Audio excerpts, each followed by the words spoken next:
Imagine returning home when you save a millionaire's life in a car accident, and hours later, the police show up at your door accusing you of a crime you didn't commit. What would you do? This is the story of Marcus, a young man who turned injustice into courage. Subscribe, like, and comment. What would you do in his place? I always thought that important things in life came with a warning. Something in the air that changes, like at the start of a storm. But that day, nothing seemed different. It was just another ordinary Thursday. I woke up to the sound of my old alarm clock, one of those that feels like it's yelling at you. My mom had already left for the hospital where she works as a nurse. The smell of coffee still lingered in the house, but it was the last trace of her before another 12-hour shift. I grabbed a piece of bread in the kitchen and ran off to school as always. On the way, I allowed myself to dream a little. Passing by those identical houses, all in rows, I imagined what it would be like to live in a place where the streets were lined with trees and silence. My dad used to say, "Dreaming big doesn't cost more." He loved those kinds of sayings. Since he passed, these little memories are like compasses for me. After school, I went straight to the shop where I work. The smell of oil and hot metal was already a part of my life. There, I helped with the basics, changing tires, adjusting engines, that kind of stuff. But what I really loved was working on bicycles. There was a pile of old parts in the corner of the shop, and the owner, Mr. Fletcher, let me use them to build my inventions. One day I was going to create something no one had ever seen. Something that would change my life, and maybe my mom's too. "Hey Marcus, that kid came to pick up the bike you fixed yesterday," Mr. Fletcher shouted. I wiped my hands on a rag and handed the bike to the boy. He smiled like he had just been given the world. It's funny how little things can mean so much to someone. When my shift ended, the rain started to fall. It wasn't a storm, but enough to make everything slippery and bring that smell of wet earth. I grabbed my bike and started pedaling home. I usually did this route on autopilot, but something caught my attention that day. The sound. First, it was a distant hum like tires skidding on wet asphalt. Then the screech of brakes. I looked ahead and saw the car speeding, swerving like the driver had lost control. For a moment, I froze. Just for a moment. My instincts took over. I dropped my bike and ran toward the car. It was spinning like a toy out of control until it crashed into a tree. The impact was so strong that I could hear the glass shattering even through the rain. I got closer and saw the driver. He was trapped in his seat, his head tilted to the side, his face pale, and the seatbelt pressing against his chest. I banged on the window trying to wake him up. Hey, can you hear me? Nothing. The smell of gasoline began filling the air and my heart raced. There wasn't much time. I looked around for something to break the glass and found a large rock on the ground. With all my strength, I smashed it against the window until it cracked. The sound of breaking glass mixed with the rain. When I finally reached the seatbelt, my hands were trembling so much that it took a moment to unfasten it. I pulled the man out with all the strength I had. He was heavier than I expected, but the adrenaline gave me the push I needed. We barely made it away when the car exploded. It was like something out of a movie. The heat of the explosion hit my back and we both fell to the ground. For a few seconds, everything was silent except for the sound of the rain. The man coughed, slowly opening his eyes. "You saved me," he said, his voice weak. I nodded, unsure of what to say. My hands were still shaking, and my heart felt like it was about to burst out of my chest. "What's your name?" he asked. "Marcus," I replied. "Marcus Carter." He tried to smile but was clearly exhausted. I stayed there, waiting until the ambulance arrived.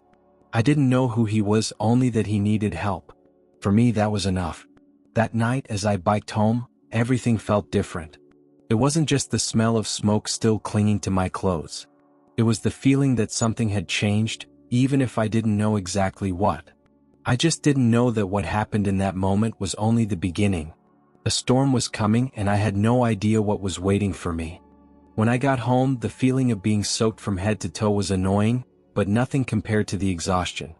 Every muscle in my body seemed to complain, as if reminding me of the weight I had carried earlier. My mom was in the living room, wearing her usual worried expression. "You're late, Marcus. Is everything okay?" "Yeah, Mom. Just something on the way, but it's all sorted now." I didn't want to worry her. If she knew what had happened, she'd probably give me a lecture about staying out of trouble. Still, I could almost smell the gasoline in the air and feel the heat of the explosion in my memory. I went upstairs to my room, took a hot shower, and collapsed onto the bed. My mind wouldn't stop spinning. I kept thinking about the man in the car, the way he grabbed my arm and thanked me. I didn't know who he was, but his face was burned into my memory. The next morning, I woke up to sunlight streaming through the window and the sound of kids playing outside. Life seemed to have gone back to normal. At least that's what I thought. After school, I went straight to the shop as usual. Mr. Fletcher was at the counter, reading the newspaper with a coffee in hand. He looked at me over his glasses and smiled. "You made the news, kid?" My heart skipped a beat. What? What do you mean?" He turned the newspaper toward me. On the front page was a picture of the completely wrecked car with the headline, "Millionaire escapes tragedy thanks to heroic rescue." My name wasn't there, but I knew it was about the accident.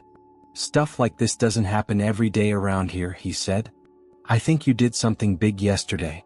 I tried to brush off the swell of pride, but it wasn't easy. A simple act of help was gaining attention, even if my name wasn't mentioned. I went back to work, trying to focus on engines and bikes, but the memory of what happened wouldn't leave me alone. When my shift ended, something unexpected happened. As I left the shop, a black car pulled up next to me. The window rolled down, and there he was, the man from the accident.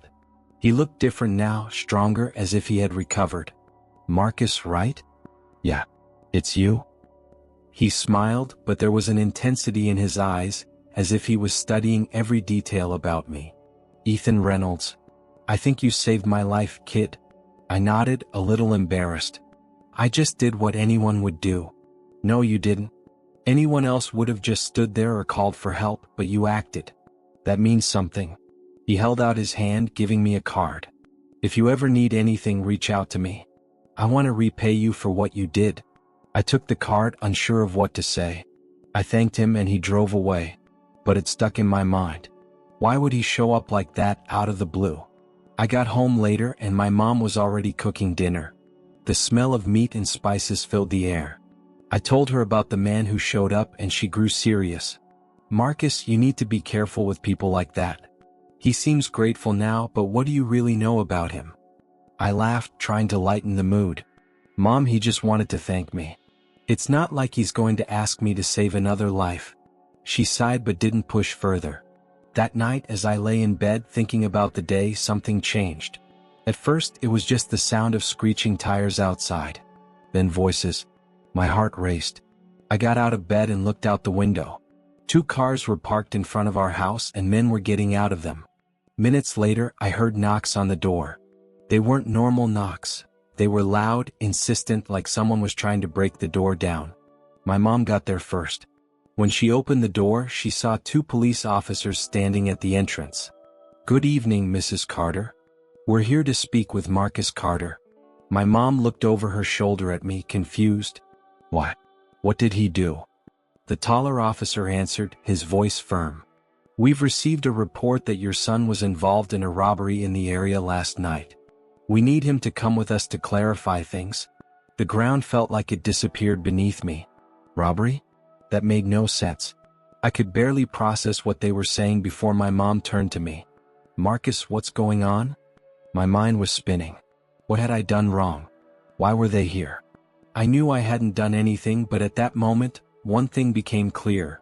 I was about to face something much bigger than a car accident. I felt my hands sweating as the officers stared at me. My mom stood between me and them, as if she were a physical barrier that could protect me. She crossed her arms and narrowed her eyes. "My son isn't going anywhere without a clear explanation. What's this accusation about?" The shorter of the 2 stepped forward. "We've received reports that a young man matching his description was in a suspicious car last night. We just want some answers." My mind was spinning. A suspicious car? That didn't make any sense. The only thing that happened yesterday was the accident. The rescue. The man. "You're mistaken," my mom said, her voice firmer than ever. "Marcus was home last night after work. I can vouch for that." I wanted to correct her. I wanted to say that technically I had been at the accident before coming home, but something about the way the officers were looking at me made me freeze. It was as if they had already decided I was guilty. "Ma'am, if he has nothing to hide, he can come with us and clear everything up." My mom turned her head to look at me, and I knew it was my turn to speak. I took a deep breath, trying to stay calm. "I didn't do anything wrong," I began, looking at the taller officer. "Last night I was just biking home when I saw an accident. I pulled the driver out of the car before it exploded. That's all." The officer raised an eyebrow, skeptical. "You're saying you saved a man from a car about to explode, but you didn't tell anyone?" I didn't think it was important to tell." He seemed grateful and I just left. The tension in the air was growing and my mom stepped forward. "So that's it? You think my son, who literally saved a life, is involved in something criminal?" "That's ridiculous." The officers exchanged glances before sighing. "Fine," the shorter one said, "but kid, stay close. We need to verify a few things and we don't want you leaving town." My mom scoffed, but I just nodded. My heart was racing and the only thing I could do was sit on the couch as they left. Later that night, while my mom was discussing what had happened on the phone with my aunt, I picked up the card Ethan Reynolds had given me. I lowered my head, spinning it between my fingers. He said I could reach out to him if I needed anything. Could he have something to do with this? After a lot of hesitation, I decided to call. The phone rang a few times before a firm, familiar voice answered. "Marcus? Are you okay?" "Yeah, not exactly," I started. "The police came to my house today. They said I was involved in something last night. They're saying I was part of a robbery." There was silence on the other end. I could almost hear the gears turning in his mind. "That doesn't make sense," Ethan finally said. "Listen, kid, I'll handle this. Just trust me. Don't talk to anyone until I call you back." Trust him? It was hard to do that when I barely knew him, but he seemed like my only option. The next day things got even stranger. While I was biking to the shop, I noticed a car parked at the corner. A man in sunglasses was inside, seemingly watching me. I ignored the urge to stop and kept pedaling. I got to the shop and went straight to work, trying to distract myself. "You okay, Marcus?" Mr. Fletcher asked. "You look a little tense." It's just family stuff," I lied, forcing a smile. While adjusting a bike tire, my phone buzzed in my pocket. It was a text from an unknown number. "Leave the shop. We need to talk. Now." My heart skipped a beat. What was going on? I looked around, trying to figure out who could have sent it. My mind immediately went to the car at the corner. After a few minutes, I decided to leave. I told Mr. Fletcher I had to take care of something and headed to the back of the shop. There was Ethan waiting by a car. "You got here fast," he said, arms crossed. "What's going on? Why did the police show up at my house? Who are these people following me?" He sighed, as if carrying the weight of the world on his shoulders. "I should have told you sooner," he began. "That accident wasn't just an accident.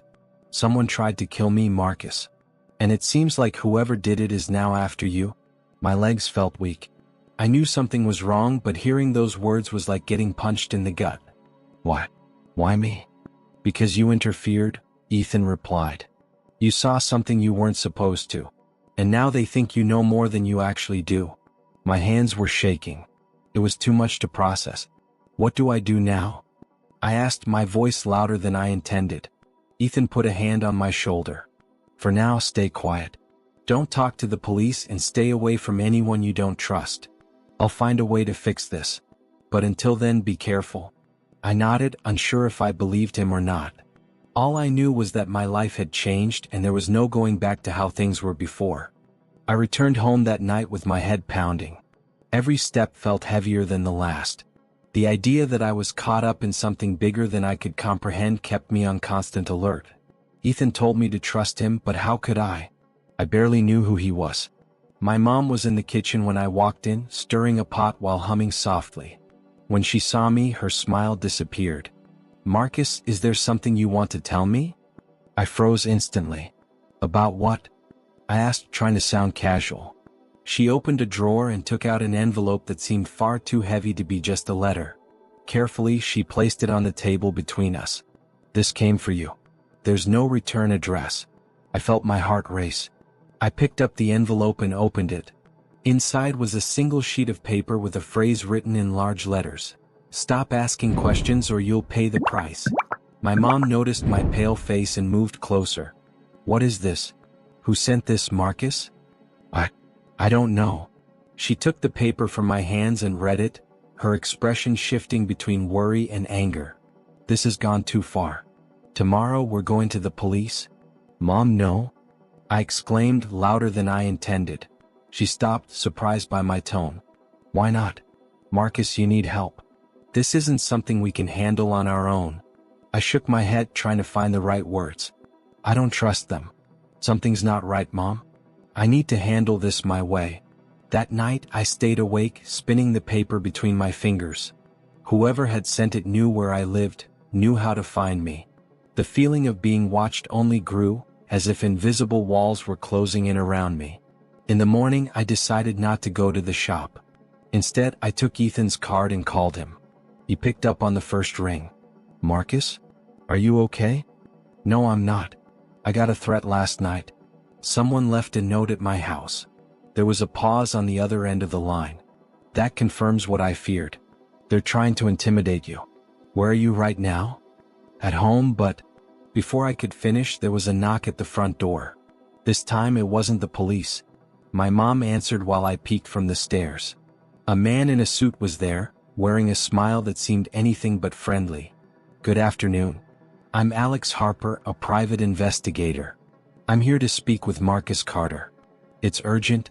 My mom crossed her arms, not moving. "He's not available." "What's this about?" The man stepped forward, trying to force his way in.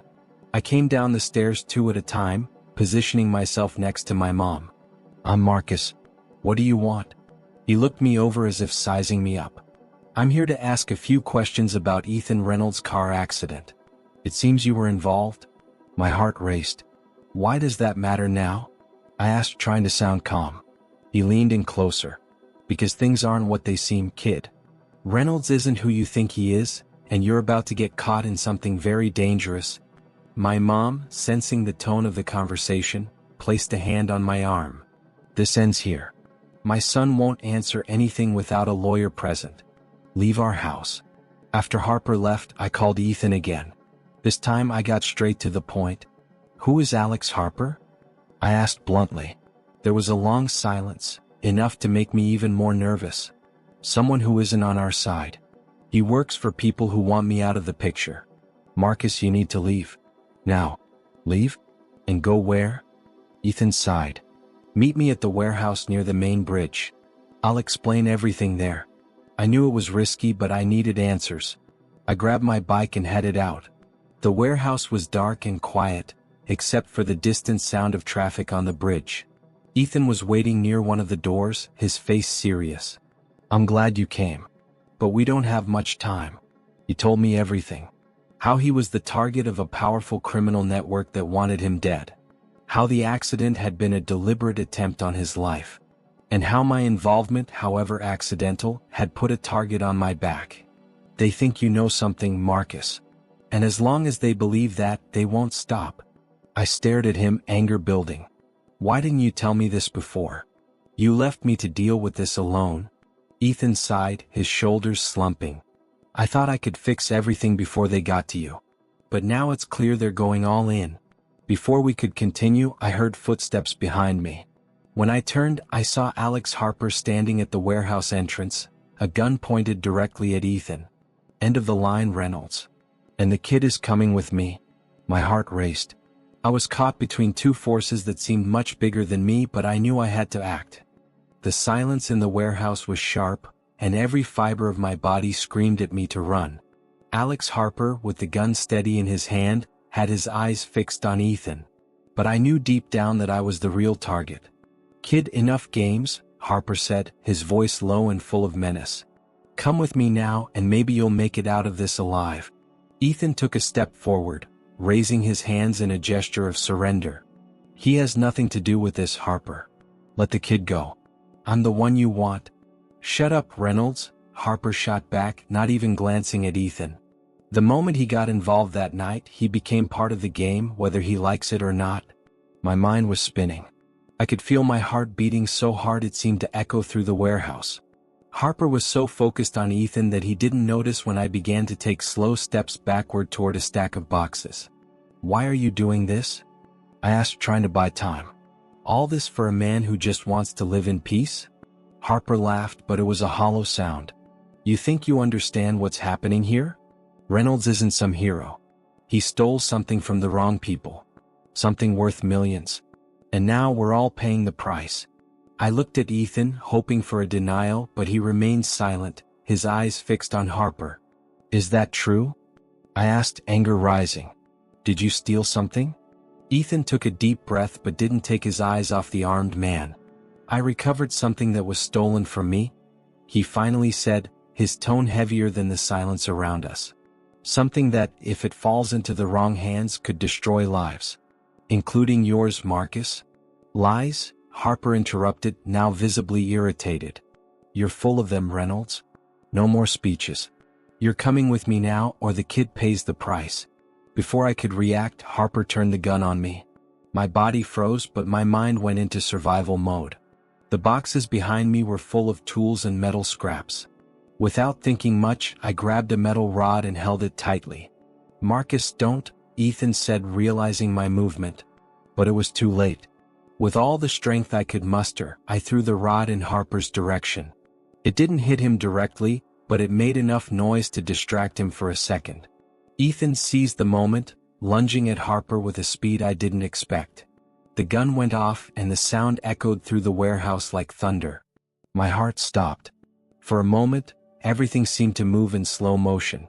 Harper fell to the ground, groaning, while Ethan clutched his shoulder, his face contorted in pain. I ran to him, my body trembling. "Are you okay?" I asked, unable to hide the panic in my voice. "Just a scratch," Ethan said, but his tone wasn't convincing. I grabbed my phone and called emergency services. Harper was still conscious but immobilized, while Ethan leaned against a stack of boxes to stay upright. When the police arrived, I didn't know what to expect. Harper was taken into custody, still muttering threats. One of the officers, apparently of high rank, immediately recognized Ethan. "Reynolds, you've finally gotten yourself into something too big," he said with a mix of disdain and exhaustion. Ethan just gave a faint smile. "You know, I did what was right. And now he's safe," he said, gesturing toward me. The officers looked at me, but this time there was no suspicion. They took me aside to hear my version of the events while Ethan was taken to a hospital. In the days that followed, the confusion finally began to clear. I found out that Ethan had been a whistleblower in a money laundering scheme involving major corporations. The accident wasn't just an attempt on his life but part of an operation to silence him. Harper was just a pawn in the game, hired to eliminate Ethan and anyone in the way. As for me, I was just a civilian in the wrong place at the wrong time, but my actions had shed light on something much bigger. Ethan reached out to me later, once he had recovered. He thanked me again, this time without the weight of threats hanging over us. "You're braver than you think, Marcus," he said. "Never lose that." "I just did what anyone would do," I replied, but he shook his head. "No, kid. Most people would have run. You didn't." My life didn't immediately return to normal, but in some ways I knew it never would. Something in me had changed. The feeling of being small in a world so full of corruption and secrets still haunted me, but I also knew there was strength in not giving up. If I learned anything, it was that courage isn't the absence of fear but acting in spite of it. And, more importantly, that even someone ordinary like me can make a difference in an extraordinary situation.